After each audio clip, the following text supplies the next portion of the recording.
पैर जमी पर और ताज सिर पर है, मंजिल कभी ताराए आसमान नहीं होती, झूठे शान के परिंदे हमेशा फड़फड़ाते हैं, बाज की उड़ान में कभी आवाज नहीं होती। साथियों, इन्हीं पंक्तियों के साथ आज हम शुरू कर रहे हैं द मोस्ट फेवरेट टॉपिक, सभी बच्चों के लिए भी और एग्जामिनर्स के लिए भी। हर एग्जाम में 2 से 3 क्वेश्चन आपको यहां से पूछे जाते हैं। अब यहां पर हमारे बच्चे जो ज्यादातर कर रहे हैं वो गोल डब्बा बना करके कर रहे हैं, या जो लोग और भी तरीकों से कर रहे हैं उसमें भी उनको इतने सारे कॉन्सेप्ट्स पढ़ा दिए जाते हैं कि बच्चा अपने आप में कंफ्यूज हो जाता है। तो आइए एक बेहतरीन तरीका मैं आज आप लोगों को सिखाने वाला हूं। इसकी 2-3 क्लासेस रहेंगी क्योंकि इसमें बहुत अलग अलग टाइप के क्वेश्चंस आते हैं। बेसिक्स से आज हम शुरुआत कर रहे हैं। पहली बात तो ये कि जो न्याय निगमन है, मतलब जो सिलोगिज्म है, इसमें सबसे इंपॉर्टेंट चीज होती है वो है कथन। अब कथन कितने टाइप के होते हैं? 2, सकारात्मक और नकारात्मक। सकारात्मक कथन हम किसको कहेंगे?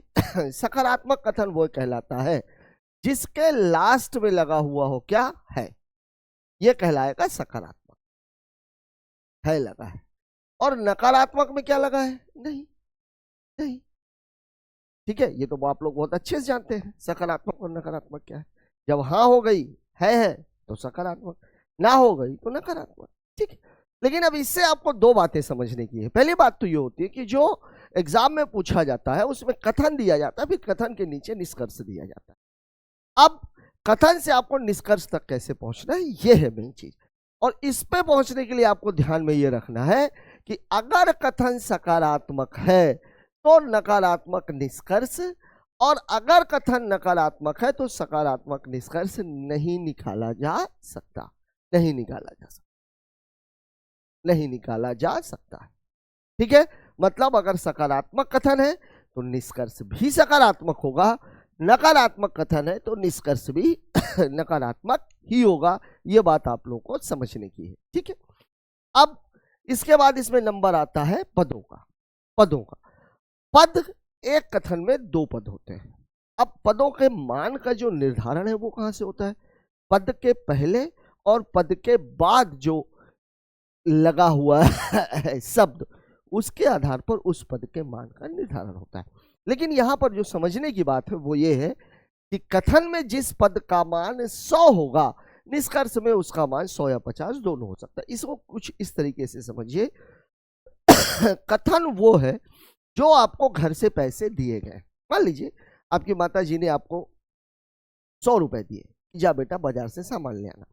अब 100 रुपए अगर आपके पास है तो आपकी मर्जी है कि आप सामान 100 का लेके आओ या 50 का लेके आओ, दिक्कत नहीं है। आप 100 का सामान भी ला सकते हो, 50 का भी ला सकते हो, कोई दिक्कत नहीं। लेकिन अगर आपको घर से ही 50 रुपए मिले हो तो क्या आप 100 का सामान लेकर के आ पाओगे? बिल्कुल नहीं। 50 लेके गए हो तो सामान भी तो आप 50 का ही लेके आओगे ना, 100 का कैसे लेकर के आ जाओगे भाई? यही चीज है, कथन वो है जो आप ले करके जा रहे हैं, निष्कर्ष वो है जो आप उससे लेकर के आ रहे हैं। ठीक है, तो कथन में जिस पद का मान 100 है उसका मान निष्कर्ष में 100 भी हो सकता है, 50 भी हो सकता है। लेकिन कथन में जिस पद का मान 50 है उसका मान निष्कर्ष में कभी भी 100 नहीं होगा, निष्कर्ष में भी उसका मान हमेशा कितना रहेगा? 50 रहेगा। ठीक है, आगे बढ़ते हैं। देखिए पदों के मान का निर्धारण कैसे होता है। यह है पद के पहले वाला मान। पद के पहले सभी लगा है तो मान 100 होगा, कोई लगा है तो मान 100 होगा, कुछ लगा है तो मान 50 होगा। मतलब जो सार्वभौमिक है, सब जगह व्याप्त है। जैसे सभी कुत्ते बिल्ली हैं, कोई कुत्ता बिल्ली नहीं, मतलब निश्चित है कि सभी कुत्ते बिल्ली हैं, सारे के सारे कुत्ते वो बिल्ली है। और कोई कुत्ता बिल्ली नहीं है, मतलब एक भी कुत्ता बिल्ली नहीं। जब कुछ वाला मामला आ जाता है, कुछ वाला मामला आ जाता है तो मान कितना हो जाता है? मामला 50-50 का हो जाता है। सभी और कोई के अलावा अगर पद के पहले कुछ भी लगा हुआ है तो मान 50 ही होगा। यह बात आपको याद रखनी। ठीक है, ठीक है। पद के बाद है वाला, मतलब अगर सकारात्मक वाला है तो 50 रहेगा, नहीं है मतलब नकारात्मक वाला है तो मान कितना रहेगा? 100। इंग्लिश में भी आपके ये लिखा हुआ है। ठीक है, चलिए आगे की बात करते हैं। चलिए इसकी बात करते हैं, लेकिन इसके पहले मैं आपको तीनों मोटी मोटी बातें समझा देता हूं। पहली बात, सकारात्मक से सकारात्मक कथन, नकारात्मक से नकारात्मक कथन ही निकलेगा। सकारात्मक से नकारात्मक, नकारात्मक से सकारात्मक निष्कर्ष नहीं निकलता। कथन में जिस पद का मान 100 है, निष्कर्ष में उस पद का मान 100 भी हो सकता है और 50 भी हो सकता है। लेकिन कथन में जिस पद का मान 50 है, उसका मान 50 ही होगा, 100 नहीं होगा। तो 100 वाले को चेक करने की जरूरत भी नहीं है। तीसरी एक बात यह है कि पदों के मान का निर्धारण आपको कैसे करना। अब सबसे पहला काम, जैसे अब ये कथन लिखा हुआ है, ये भी ये सिंगल कथन की बात कर रहे हैं, डबल कथन अभी हम इसके बाद में देखेंगे। सभी वन नदी है, देखिए है लगा हुआ, मतलब एक बात तो पक्की है कि ये कथन कैसा है आपका, सकारात्मक, पॉजिटिव है। ठीक है, सकारात्मक है तो सकारात्मक कथन से तो सकारात्मक निष्कर्ष निकलेगा, नकारात्मक तो निकल नहीं सकता। देखिए यहां भी नहीं है, यहां भी नहीं, तो पहली ही नजर में ये दोनों गलत हो गए। क्यों गलत हो गए? क्योंकि सकारात्मक कथन से नकारात्मक निष्कर्ष नहीं निकाला जा सकता। अब मामला आ गया किसका, पद के मान का। देखिए एक पद वन है और एक पद नदी है। अब अगर आप देखो वन के पहले सभी लगा हुआ है तो इसका मान कितना हो जाएगा, 100। नदी के बाद है लगा हुआ है तो इसका मान कितना हो जाएगा, 50। तो भैया जब वन का मान 100 है तो निष्कर्ष में वन का मान 100 भी हो सकता है, 50 भी हो सकता है। चेक करने की जरूरत है क्या? बिल्कुल नहीं। क्यों? क्योंकि कुछ भी हो सकता है। चेक किसको करना है? इसको चेक करना, नदी को। तो अगर नदी को चेक करना है तो यहां देखिए सभी नदी वन है, सभी नदी वन है, नदी के पहले सभी लगा हुआ है, मान कितना है, 100, और 50 वाले का मान 100 तो हो ही नहीं सकता, मतलब ये। इसी तरीके से यहां देखिए नदी के पहले क्या लगा हुआ, कुछ, मतलब यहां पर मान 50 है। अब कथन में भी 50, निष्कर्ष में भी 50, मतलब ये वाला कथन निष्कर्ष आपका सही।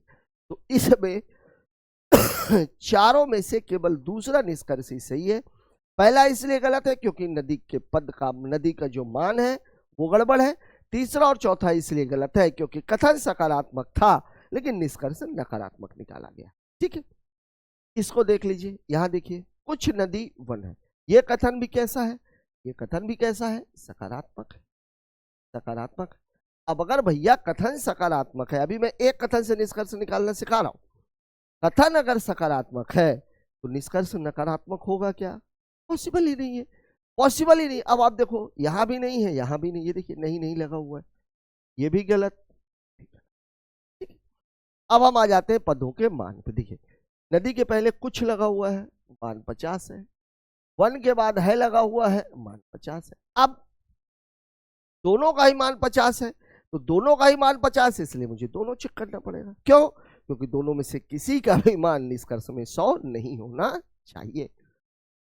यहां देखिए वन के पहले कुछ, मान कितना, 50, नदी के बाद है, मान कितना, 50, यहां भी दोनों का मान 50, यहां भी दोनों का मान 50, मतलब ये वाला तो सही है, ये वाला तो सही है। इसको देखिए वन के पहले सभी लगा हुआ है तो मान कितना, 100, नदी के बाद है तो मान कितना, 50। अब यहां देखो आप, वन का मान यहाँ 50 था, यहाँ कितना हो गया है, 100, लेकिन 50 वाले का मान 100 तो हो नहीं सकता, मतलब ये वाला भी गलत है। केवल और केवल निष्कर्ष एक सही है।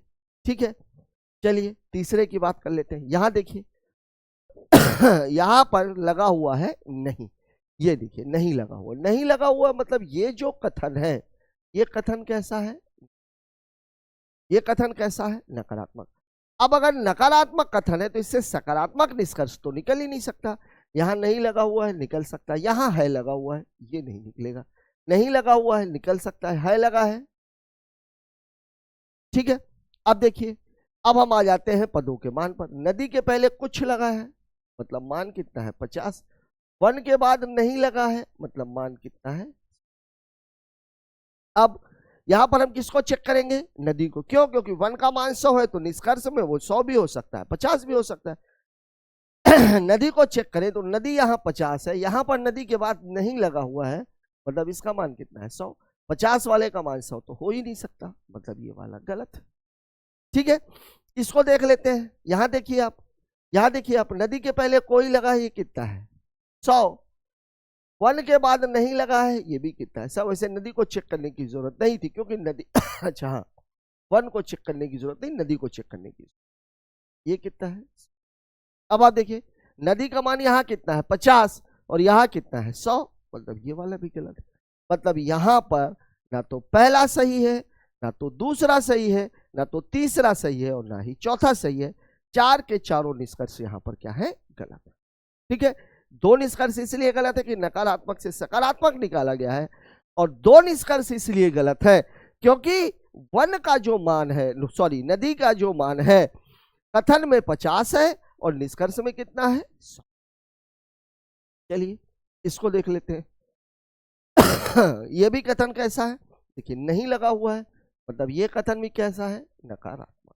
अब यहां देखिए, यहां भी नहीं लगा हुआ है, हो सकता है। यहां नहीं लगा है लगा हुआ है, मतलब ये वाला तो गलत है। नहीं लगा हुआ है, हो सकता है। यहां है लगा हुआ है, नहीं हो। ठीक है, अब यहां देखिए, नदी के पहले कोई लगा, मतलब मान कितना है? 100। वन के बाद नहीं लगा, मतलब यहां पर मान कितना है? 100। अब देखिए, दोनों का ही मान अगर 100 है, दोनों का ही मान 100 दोनों ही पदों का। अब दोनों पदों का मान 100 है, तो आपको कुछ चेक करने की जरूरत है क्या? निष्कर्ष में तो वो 100 भी हो सकता है, 50 भी हो सकता है, और ये तो आपने चेक ही कर लिया कि भैया नकारात्मक वाले का सकारात्मक नहीं होगा। मतलब बगैर देखे मैं ये कह सकता हूं कि पहला नंबर भी सही है और तीसरा नंबर। या मैंने क्यों चेक नहीं किया? क्योंकि दोनों ही पदों का जो मान है वो 100 है। तो जहां पर भी 100 आ जाए तो वहां पे पद का मान चेक करने की आवश्यकता नहीं है। ठीक है, चलिए ये आ गया मान। दो कथनों से निष्कर्ष निकालना। यहां पर मैं आप लोगों को बता दूं कि दो कथनों से निष्कर्ष निकलता कैसे है। पहले तो आप इसको समझिए, दो कथनों से निष्कर्ष कितने तरीकों से निकाला जा सकता है। पहला तरीका तो है दोनों कथनों से अलग अलग, जैसे अभी आप निकाल रहे थे। सिंगल वाले कथन का तो आपने सीख लिया ना, भैया दो ही प्रकार के कथन है, सकारात्मक और नकारात्मक, उनसे कैसे निकालना है, ये चारों टाइप आपने देख लिए। ठीक है, और फिर एक निकलता है दोनों कथनों को मिलाकर। दोनों कथनों को मिलाकर, अलग अलग वाला तो आप सीख चुके हो, लेकिन दोनों कथनों को मिलाकर के निष्कर्ष कैसे निकालना है, ये अभी हम देखेंगे कि दोनों कथनों को मिलाकर के जो निष्कर्ष है वो कैसे निकालना है। ये देखिए ये बात समझिए। पहली बात तो यह है कि दोनों कथनों से निष्कर्ष तभी निकाला जा सकता है जब दोनों कथनों में मध्यपद उपस्थित हो। यह बात याद रखनी है, ये मैं किसकी बात कर रहा हूं? जब दोनों कथनों को मिला करके निकाल। ठीक है, तो पहली बात तो यह है कि दोनों में क्या उपस्थित होना चाहिए? मध्यपद। ये सबसे इंपॉर्टेंट बात है। ठीक है, मतलब क्या हुआ? मध्यपद उपस्थित हुआ। अभी आपने देखा एक कथन में दो पद होते हैं, तो जब दो कथन हो गए तो फिर उस हिसाब से 4 पद होने चाहिए, लेकिन वहां पर 3 पद होते हैं। क्यों? क्योंकि एक पद ऐसा होता है जो पहले कथन में भी होता है और दूसरे कथन में भी उपस्थित होता है। ठीक है, ये देखिए मध्य पद की आगे जो परिभाषा मैंने लिखी है, क्या लिखी है? मध्य पद वह पद कहलाता है जो दोनों ही कथनों में उपस्थित होता है, लेकिन निष्कर्ष निकालते समय यदि निष्कर्ष दोनों कथनों को मिला करके निकाला गया है तो वह उपस्थित नहीं रहता। अब इसको आप ऐसे समझिए, जैसे हमारे गांव में जो शादियां होती हैं, कैसे होती है? बीच का कोई एक आदमी रहता है जो दोनों पक्षों को मिलवाता है, बात कराता है। जब बेचारे दोनों पक्ष मिल जाते हैं तो सबसे ज्यादा गालियां भी वही खाता है, वो बिल्कुल अलग हो जाता है। अलग क्यों हो रहा है? यही चीज है, क्योंकि वो मध्य पद है। तो जब तक निष्कर्ष नहीं निकला तब तक तो इसकी आवश्यकता है, लेकिन निष्कर्ष निकालते समय वह उपस्थित नहीं होगा, वह उपस्थित नहीं रहेगा। यह मैं बात तब की कर रहा हूं जब दोनों कथनों को मिलाकर निष्कर्ष निकाला जाए। अब यहां देखिए देखिए मध्य पद, मध्य पद का जो मान है या तो दोनों कथनों में 100 हो, दोनों ही कथनों में 100 होगा, कोई दिक्कत नहीं, या कम से कम एक कथन में 100 हो। भाई अगर मध्य पद दोनों जगह मौजूद है तो दोनों ही जगह उसका मान निकलेगा। तो दोनों ही जगह कैसे निकलेगा? या तो उसके पहले कुछ लगा होगा या बाद में कुछ लगा होगा, उसी के आधार पे आप पद का मान निकालोगे। तो वो जो पद का मान है, वो पद का मान या तो दोनों जगह 100 हो या कम से कम एक जगह 100 हो। अगर दोनों ही कथनों में मध्य पद का मान 50-50 है तो कोई भी वैध निष्कर्ष नहीं निकलेगा। उपयोगिता है, कहां है इसकी चर्चा मैं बाद में करूंगा, लेकिन अभी आप मोटा मोटा ये समझ लीजिए कि मध्य पद का मान किसी न किसी एक कथन में 100 होना आवश्यक है। ठीक है, ये देख लीजिए, ये तो मैंने अभी आप लोगों को बता ही दिया। अब निष्कर्ष निकालने का तरीका क्या, देखिए ये बात तो मैं सभी तब की कर रहा हूं जब दोनों कथनों को मिला करके निष्कर्ष निकाला जा रहा है। देखिए पहला भी कथन सकारात्मक है, दूसरा भी कथन सकारात्मक है, तो निष्कर्ष भी सकारात्मक ही होगा। एक कथन सकारात्मक है, एक कथन नकारात्मक है, तो निष्कर्ष क्या होगा? नकारात्मक होगा। ठीक है, अब ऐसा नहीं कि पहला सकारात्मक दूसरा नकारात्मक तो ही नकारात्मक होगा, पहला नकारात्मक और दूसरा सकारात्मक है तो सकारात्मक हो जाएगा। दोनों में से कोई भी अगर एक नकारात्मक हुआ तो निष्कर्ष नकारात्मक ही होगा। फिर दोनों ही अगर नकारात्मक है तो कोई भी निष्कर्ष नहीं निकलेगा। ये ध्यान रखिएगा, इस जगह पर बहुत ज्यादा गलती होने की संभावना रहती है। क्यों? क्योंकि दोनों सकारात्मक से सकारात्मक निकल रहा है, तो हमारे बच्चे ज्यादातर मान लेते हैं कि दोनों नकारात्मक से नकारात्मक निकलना चाहिए या फिर नकारात्मक निकलेगा, तो ऐसा नहीं है। ठीक है, चलिए अब हम कुछ क्वेश्चंस लेते हैं। देखिए, सभी पेन पेंसिल है सभी पेंसिल रबर है ये भी सकारात्मक है, ये वाला भी सकारात्मक। मध्य पद कौन सा है? पेंसिल। ये मध्य पद है। मध्य पद कौन सा है? पेंसिल। अब देखिए पेंसिल की वैल्यू यहां पर कितनी है? इस जगह पर पेंसिल की वैल्यू 50 है। क्यों? क्योंकि पेंसिल के बाद है लगा हुआ है। इस जगह पेंसिल के पहले क्या लगा हुआ है? सभी, इसलिए इसकी वैल्यू कितनी हो जाएगी? 100। अब यहां पर क्या हुआ भैया? मध्य पद का मान किसी न किसी एक कथन में 100 होना चाहिए। यहां पर तो है, मतलब मध्य पद उपस्थित भी है और मध्य पद क्या है? वैलिड भी है। अब ये आप कैसे पता लगाओगे कि भैया ये दो कथनों को मिलाकर के बनाया गया है कि दोनों कथनों से अलग अलग बनाया गया? तो यहां पर आपको एक बात समझनी है। क्या?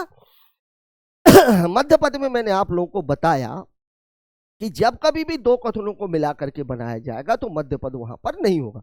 मतलब जहां पर पेंसिल नहीं है मतलब दोनों को मिला करके बनाया गया, और अगर पेंसिल है मतलब किसी एक से बना। जैसे यहां देखिए पेन रबर, यहां पेंसिल नहीं है मतलब ये दोनों को मिला करके है।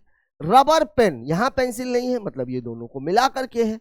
पेंसिल पेन, यहां देखिए पेंसिल आ गई मतलब ये सिंगल से होगा, लेकिन कौन से वाले सिंगल से होगा? जिसमें पेन है। ये देखिए पेंसिल के साथ पेन है मतलब ये पहले वाले से है।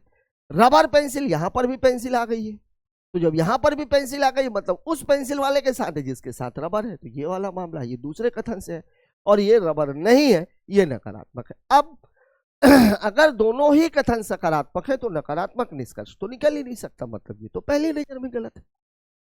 ठीक है, अब बाकियों को हम चेक करते हैं। देखिए पेन और रबर, पेंसिल गायब है मतलब दोनों को मिला करके बनाया गया, तो दोनों को मिला करके बनाया गया तो भैया हम वैल्यू तो चेक करेंगे। देखिए पेन के पहले सभी लगा है तो मान 100 है, रबर के बाद है लगा है तो मान 50 है। पेन को तो चेक करने की जरूरत नहीं है, लेकिन रबर यहाँ पे रबर के बाद है लगा हुआ है, मान 50 है, मतलब मैं ये कह सकता हूं कि ये सही है।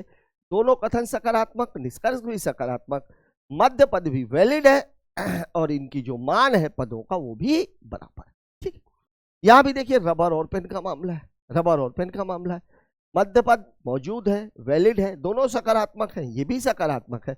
अब यहां पर हमें चेक किसको करेंगे? रबर को। रबर के पहले कुछ लगा हुआ है मतलब रबर का मान कितना है? 50 है, अब ये वाला भी सही है। कथन में भी 50, निष्कर्ष में भी 50। यहां देखिए पेंसिल आ गया, पेंसिल आ गया मतलब ये दोनों को मिला करके नहीं, ठीक है, किसी एक से। किससे है?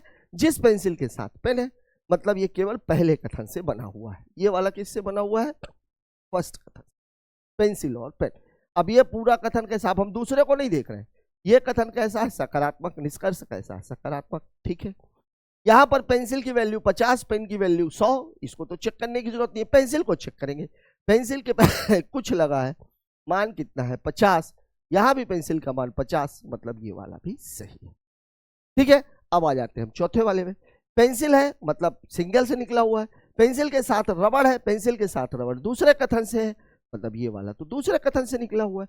अब अगर ये दूसरे कथन से निकला हुआ है तो अब आपको क्या देखना है? अब आपको ये देखना है कि देखिए इन दोनों का मान क्या है? सकारात्मक, सकारात्मक ये तो है ही। इन दोनों का मान देखिए, यहाँ पेंसिल का मान 100 है, रबर का मान 50 है। रबर चेक करनी है, रबर यहाँ 50 है, यहाँ पे भी रबर के पहले कुछ लगा, यहाँ भी मान 50 है, मतलब ये वाला भी सही है। ठीक है, मतलब इसका ऑप्शन नंबर 1, 2, 3, 4 सही है, ऑप्शन नंबर 5 गलत है। ठीक है, चलिए इस पे आ जाते हैं। यहां देखिए सभी पेन पेंसिल है, कुछ पेंसिल रबर है। ठीक है, अब यहां पर आप देखो ये भी सकारात्मक, ये भी सकारात्मक। ठीक है, मध्य पद पेंसिल है, ये भी ठीक है। पेंसिल के बाद है लगा हुआ है, मान कितना है? 50, पेंसिल के पहले कुछ लगा हुआ है, मान कितना है? 50। अब यहां देखिए मध्य पद मौजूद तो है लेकिन मध्य पद वैलिड नहीं। दोनों ही कथनों में 50-50, दोनों को मिला करके कोई निष्कर्ष नहीं निकलेगा, दोनों को मिला करके कोई निष्कर्ष नहीं निकलेगा। यहां देखिए पेंसिल गायब है, मतलब दोनों को मिला करके है, नहीं निकलेगा। यहां देखिए पेंसिल गायब है, मतलब दोनों को मिला करके है, नहीं निकलेगा। यहां पेंसिल है, यहां पेंसिल है, यहां भी पेंसिल, ठीक है। दोनों ही कथन सकारात्मक है तो सकारात्मक वाला निकलेगा, सकारात्मक वाला निकलेगा, नकारात्मक वाला नहीं निकलेगा, मतलब ये भी गलत है, ठीक है। अब हमें केवल इसको चेक करना है। देखिए यहां पेंसिल के साथ पेन है, देखिए यहां पेंसिल है, पेन की वैल्यू यहां कितनी है 100।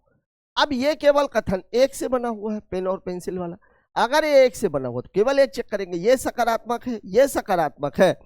अब यहाँ देखिए पेंसिल की वैल्यू 50 है, पेंसिल को चेक कर लीजिए, पेंसिल के पहले कुछ लगा हुआ मतलब वैल्यू कितनी है 50, मतलब ये वाला तो सही है, ठीक है। फिर आ जाते हैं इस पर, यहां देखिए रबर और पेंसिल, पेंसिल के साथ रबर है, पेंसिल के साथ रबर किस में है दूसरे में, सकारात्मक, सकारात्मक बिल्कुल सही।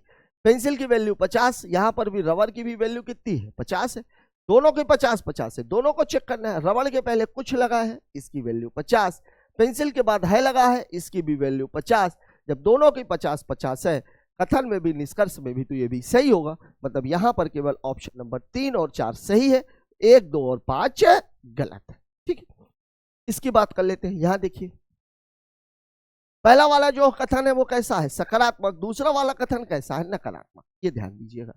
अब ये सकारात्मक है, ये नकारात्मक है, और इन दोनों को मिला करके कैसा बनता है नकारात्मक, ठीक है। अगर दोनों को मिला करके, ठीक।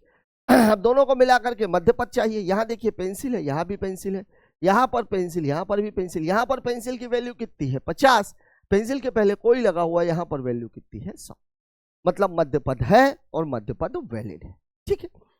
अब देखिए एक सकारात्मक है, एक नकारात्मक है यहां पर पेंसिल नहीं है, मतलब दोनों को मिला करके बनाया गया है। अब अगर ये दोनों को मिला करके बनाया गया है तो यहां पर क्या है नकारात्मक है, बिल्कुल सही। यहां पर पेंसिल है, मतलब दोनों में से किसी एक का है। यहां पर पेंसिल नहीं है, लेकिन कथन कैसा है सकारात्मक, जबकि दोनों को मिला करके बनाया जाएगा तो बनेगा नकारात्मक। पहली नजर में ऑप्शन नंबर 3 गलत। यहां पर देखिए पेंसिल है, मतलब ये भी निकल सकता है, ठीक है। यहां देखिए कुछ पेन रबर नहीं, अच्छा इसको आप कोई कर लीजिएगा, एक वर्ड छूटा हुआ है, कोई पेन रबर नहीं, ठीक है। सकारात्मक, नकारात्मक, नकारात्मक बिल्कुल सही। पेन की वैल्यू यहां देखिए कितनी है 100, रबर की वैल्यू रबर के बाद नहीं है, ये भी कितनी है 100। जब दोनों की वैल्यू 100 है तो कुछ चेक करने की जरूरत है क्या, बिल्कुल नहीं, ये वाला बिल्कुल सही होगा। जब दोनों 100 है तो भैया चेक करने की जरूरत है क्या निष्कर्ष में, तो उसका मान कुछ भी हो सकता है, ठीक है। इस पे आ जाओ रबर और पेंसिल, यहां भी 100 है, यहां भी 100 है, कुछ चेक करने की जरूरत है क्या, बिल्कुल नहीं, भी सही होगा, ये भी सही हो, oh sorry sorry sorry sorry sorry sorry sorry, इसमें क्या है पेंसिल है, पेंसिल है मतलब ये किसी एक कथन से, कौन से कथन से, जिस पेंसिल के साथ रबर है। पेंसिल और रबर किस में है, कथन नंबर 2 में, मतलब ये दूसरे कथन से निकला हुआ है, ठीक है। अब इसमें सिंगल कथन वाला लगेगा, देखिए ये नकारात्मक है, ये भी नकारात्मक है, बिल्कुल ठीक। इन दोनों का मान 100-100 है। अब जब 100-100 है तो कुछ चेक करने की आवश्यकता है, बिल्कुल नहीं। क्यों, क्योंकि दोनों का मान अगर 100-100 है तो निष्कर्ष में उसका मान कुछ भी हो सकता है, ठीक है। अब पेंसिल और पेन, पेंसिल और पेन, पेंसिल के साथ पेन है, पेंसिल आ गया है मतलब किसी एक कथन से है, और पेंसिल के साथ पेन पहले कथन में है, ये मतलब पहले कथन से निकला है। यह सकारात्मक पहला वाला कथन, निष्कर्ष भी सकारात्मक, ठीक है। यहां पर पेन की वैल्यू 100, पेंसिल की वैल्यू 50, 100 वाले को चेक करने की जरूरत नहीं, पेंसिल को चेक कर लेते हैं। पेंसिल के पहले कुछ लगा हुआ है, मान कितना है 50, और वहां भी 50, मतलब ये वाला भी सही होगा, ठीक है। चलिए बात कर लेते हैं अगले क्वेश्चन। यहां देखिए, यहां देखिए कोई पेन पेंसिल नहीं है, कुछ पेंसिल रबर नहीं है, ये भी कैसा है नकारात्मक, और ये भी कैसा है नकारात्मक, मतलब दोनों को मिला करके कोई निष्कर्ष नहीं निकाला जा सकता, ये बात ध्यान में रखनी है, ठीक है। मतलब जहां पर अब इन दोनों में मिडिल टर्म कौन सा है, पेंसिल ही है, यही है, ठीक है, यही है। पेंसिल की वैल्यू कितनी है यहाँ पे 100, क्योंकि नहीं लगा हुआ है, पेंसिल के पहले कुछ लगा है, मतलब यहां पर वैल्यू कितनी है 50, ठीक है। मिडिल टर्म है, मिडिल टर्म वैलिड है, दोनों नकारात्मक है, तो दोनों को मिला करके कोई भी निष्कर्ष नहीं निकलेगा। मतलब जिस जिस जगह पे पेंसिल नहीं है निष्कर्ष में, मतलब दोनों को मिला करके निकाला गया, और अगर दोनों को मिला करके निकाला गया तो निष्कर्ष निकलेगा ही नहीं। तो यहाँ देखिए पेंसिल नहीं है, मतलब ये निष्कर्ष नहीं निकलेगा। यहाँ देखिए पेंसिल नहीं है, मतलब ये निष्कर्ष नहीं निकलेगा। यहाँ पेंसिल है, निकल सकता है। यहाँ पेंसिल नहीं है तो ये निष्कर्ष नहीं निकलेगा। यहाँ पर पेंसिल है, मतलब पहला, दूसरा और चौथा तो गलत हो गया। अब देखिए पेंसिल के साथ क्या, पेन, पेंसिल के साथ पेन, पेन के पहले कोई लगा, मतलब मान कितना है 100। ये नकारात्मक है, ये पहले कथन से, ये केवल पहले कथन से बना हुआ है। ये नकारात्मक, ये भी नकारात्मक, ठीक, दोनों की वैल्यू 100 है, तो यहाँ भी मान कुछ भी हो सकता है, मतलब ये ऑप्शन नंबर 3 तो सही है। ठीक है, फिर आ जाते हैं पेंसिल के साथ रबर। पेंसिल के साथ रबर, ये किससे बना हुआ है, दूसरे कथन से। ठीक है, ये नकारात्मक, ये नकारात्मक, बिल्कुल सही। पेंसिल की वैल्यू 50 है, रबर की वैल्यू कितनी है, 100। अब मुझे किसकी वैल्यू चेक करनी पड़ेगी, पेंसिल की, क्योंकि इसका मान तो यहाँ 50 है। यहाँ अगर मैं देखूं तो पेंसिल के बाद नहीं लगा हुआ है, मतलब मान कितना है, 100 है। मान फिट नहीं बैठ रहा, मतलब ये भी गलत है। मतलब इस पर्टिकुलर सवाल में केवल और केवल ऑप्शन नंबर 3 ही सही है। ठीक है, चलिए बात करते हैं अगले क्वेश्चन की। ओह साथियों, इस क्वेश्चन के साथ ही आज का हमारा जो स्लॉक्स का बेसिक वाला पार्ट था ये खत्म होता है, जिसमें मैंने आप लोगों को केवल और केवल ये समझाने की कोशिश की है कि वास्तव में किस चीज को आधार बना करके हमें अपना जो भवन है वो बनाना है। ये वीडियो अगर एक बार में समझ में नहीं आए तो इसे दूसरी बार देखिए, तीसरी बार देखिए, लेकिन तरीका केवल और केवल यही इस्तेमाल करिए, क्योंकि यही तरीका है जो 5 क्वेश्चन 50 सेकंड में, मतलब पर क्वेश्चन 10 सेकंड में आपको हल करके दे सकता है, और गारंटी के साथ उसके आंसर्स सही होंगे। मेरा ये सोचना कहां तक सही है कमेंट बॉक्स में जरूर बताएं। मिलते हैं स्लॉक्स के अगले पार्ट के साथ, तब तक के लिए जय हिंद।